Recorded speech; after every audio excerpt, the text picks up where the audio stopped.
ನಮಸ್ಕಾರ. Veg recipes of ಕರ್ನಾಟಕಕ್ಕೆ ಸ್ವಾಗತ. ನಾವಿವತ್ತು ಗೆಣಸಾಲೆ ಅಥವಾ ಬಾಳೆ ಎಲೆಯಲ್ಲಿ ಮಾಡುವಂತಹ ಸಿಹಿ ಮತ್ತು ಖಾರದ ಕಡುಬು ಹೇಗೆ ಮಾಡೋದು ನೋಡೋಣ.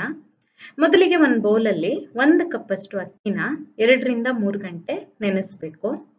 ಹಾಗೆ ಇನ್ನೊಂದು ಬೌಲಲ್ಲಿ ಅರ್ಧ ಕಪ್ಪಷ್ಟು ಉದ್ದಿನ ಬೇಳೆನ 1-2 ಗಂಟೆ ನೆನೆಸಬೇಕು.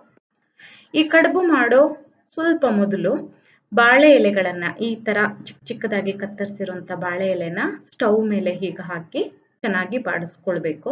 ಈ ತರ ಬಾಡಿಸೋದ್ರಿಂದ ಬಾಳೆ ಎಲೆ ಹರಿಯೋದಿಲ್ಲ, ಒಡೆಯೋದಿಲ್ಲ. ಅಕ್ಕಿ ನೆನೆಸಿದ್ಮೇಲೆ ನೀರನ್ನೆಲ್ಲ ಚೆನ್ನಾಗಿ ಬಗ್ಸಿ ತೆಗೆದು ತೊಳೆದು ಮಿಕ್ಸಿ ಜಾರಲ್ಲಿ ತಗೊಳ್ಬೇಕು.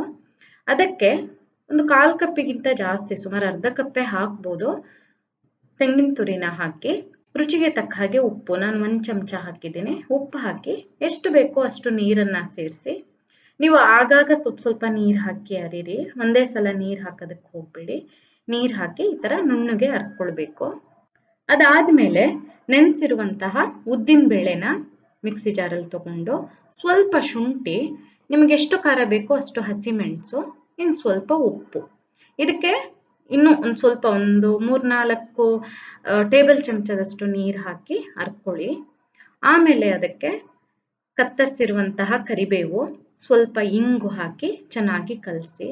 ಸ್ವಲ್ಪ ಜಾಸ್ತಿ ಗಟ್ಟಿ ಇದೆ, ನಾನು ಒಂಚೂರು ನೀರು ಹಾಕಿ ಸ್ವಲ್ಪ ತೆಳ್ಳಗೆ ಮಾಡ್ಕೊತೀನಿ. ಇಷ್ಟ ಆದ್ಮೇಲೆ ಬಾಡಿಸಿರೋ ಬಾಳೆ ಎಲೆ ಇದೆಯಲ್ಲ, ಅದಕ್ಕೆ ಅಕ್ಕಿ ಹಿಟ್ಟನ್ನ ತಗೊಂಡು ಈ ತರ ಹಚ್ಚಬೇಕು. ಇನ್ನೂ ಒಂದು ಸ್ವಲ್ಪ ತೆಳ್ಳಗೆ ಮಾಡ್ಕೊಳ್ಬಹುದು ಹಿಟ್ಟು, ನಾನು ಮಾಡಿರೋದು ಸ್ವಲ್ಪ ಗಟ್ಟಿಯಾಗಿತ್ತು. ಆಮೇಲೆ ಅದಕ್ಕೆ ಈ ತರ ಉದ್ದಿನ ಹಿಟ್ಟೇನು ನಾವು ತಯಾರಿಸ್ಕೊಂಡಿದ್ವಲ್ಲ ಅದನ್ನ ಮೇಲಿಂದ ಹರಡಿ ಹೀಗೆ ಫೋಲ್ಡ್ ಮಾಡಿ ಹಿಂಗೆ ಮುಚ್ಚಿ ಇಡ್ಲಿ ಪಾತ್ರೆನಲ್ಲಿಟ್ಟು ಬೇಯಿಸ್ಬೇಕು.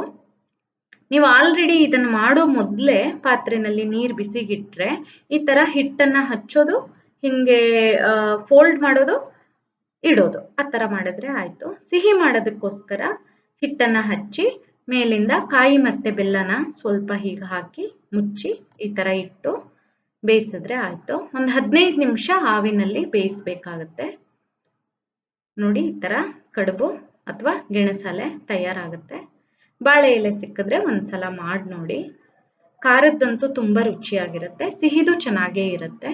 ನಿಮ್ಗೆ ಈ ವಿಡಿಯೋ ಇಷ್ಟ ಆದಲ್ಲಿ ಲೈಕ್ ಮಾಡಿ, ಶೇರ್ ಮಾಡಿ, ಕಮೆಂಟ್ ಮಾಡಿ, ಹಾಗೆ ನಮ್ಮ ಚಾನಲ್ಗೆ ಸಬ್ಸ್ಕ್ರೈಬ್ ಮಾಡೋದನ್ನ ಮರಿಬೇಡಿ. ಧನ್ಯವಾದಗಳು.